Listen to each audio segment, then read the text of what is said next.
we'd like to see more. Question number 4, the Honourable David Parker. Thank you, Mr. Speaker. My question is to the Minister of Finance. How many export and import substitution jobs does he estimate have been destroyed in 2012 as a result of the exchange rate, which has been at 70 or above on the trade-weighted index for every month of the year? The Honourable Bill English. Mr. Speaker, there is no officially accepted measure for what the member is asking for. What I can tell him is that total goods and services export receipts have increased 15% from $52.9 billion in the year to March 2010 to $60.9 billion in the year to March 2012, and a net 57,000 more people have jobs than 2 years ago. The economy is dynamic and jobs are constantly shifting as innovation and investment and demand changes. So I'd be suspicious of any measure that attempted to pick out one factor when there are many factors in a company making a decision to export or to hire another worker. Honourable David Parker. Does he agree with the Prime Minister's statement of January 2012, quote, "We are concerned at the level of the exchange rate because we think that above US 75 cents it's very difficult for our export sector"? The Honourable Bill English. Mr. Speaker, yes, I do agree with that, and the export sector has shown itself to be very resilient and capable of increasing exports and production when it's backed by stronger policies on competitiveness.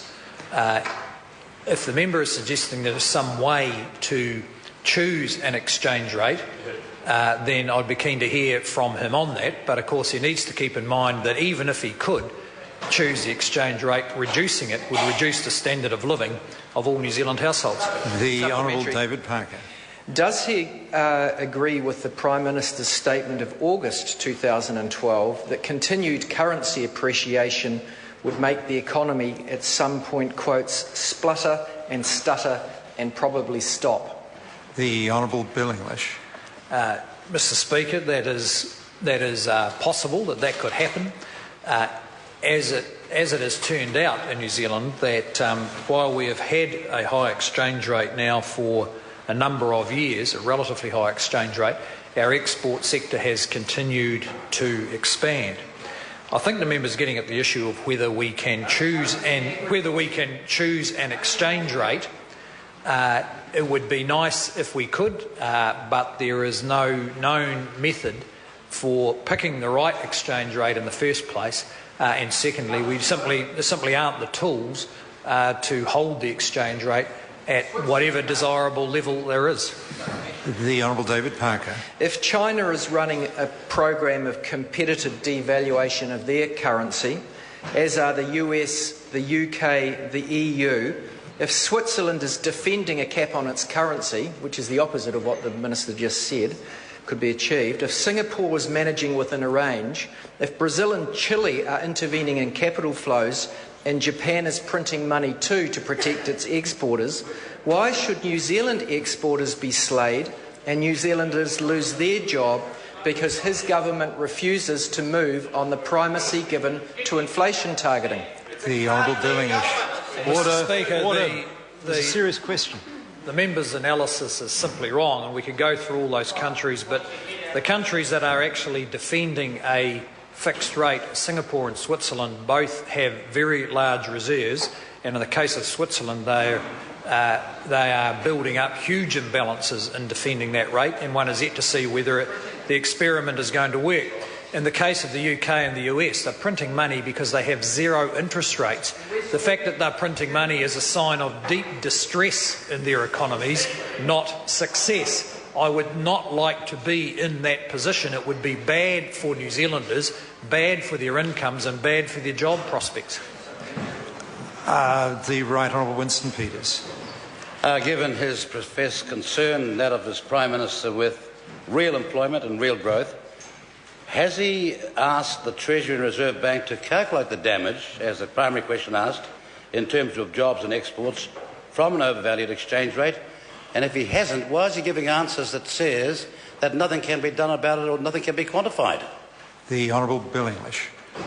Well, Mr Speaker, the calculations on damage would depend entirely on your assumption about what the alternative was. Would the alternative be, the Zimbabwe exchange rate or the Japanese exchange rate or the Aussie dollar exchange rate? I mean, it's a meaningless calculation.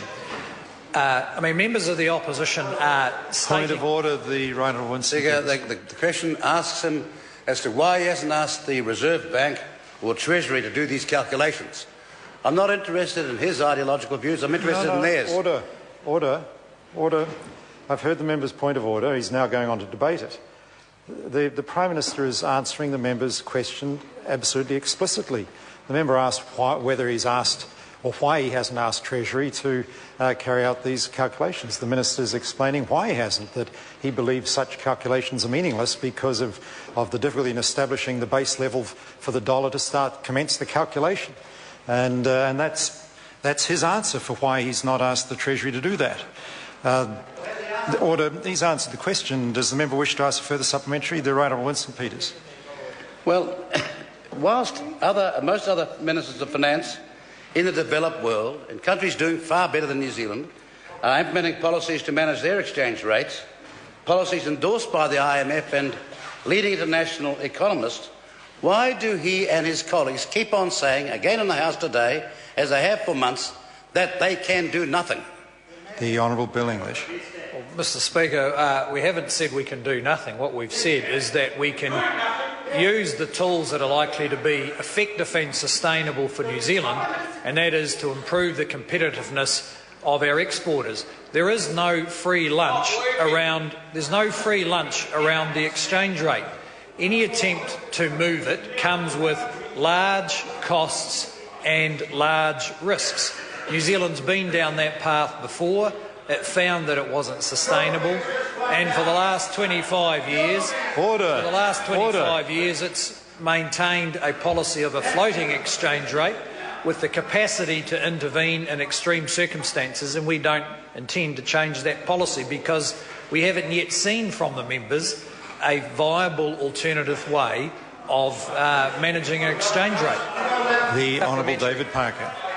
Does he agree that Order. I want to hear the Honourable David Parker. Does he agree that the current policy settings which give primacy to inflation targeting over the exchange rate are not working? And is he ready to conclude, after a 4-decade-long current account deficit, that inflation is not the pressing problem for growing jobs and the economy, it's the exchange rate? The Honourable Bill English. Mr Speaker, no, I'm not going to agree with that. The challenge here would be that even if you could change the Reserve Bank Act to tell the Reserve Bank to target the exchange rate, no one knows how they could do that in a sustainable manner that would significantly shift the exchange rate track. Oh, it's all in the book. It's all in the little red book. And the fact is, if the member looks at those countries who say they are doing it, such as Chile, Brazil and Japan, it's highly arguable over whether they are making any headway at all, given the large risks they're taking. Question number 5, Dr. Kennedy Graham. Thank you, Mr Speaker. My question to the Minister for Climate Change Issues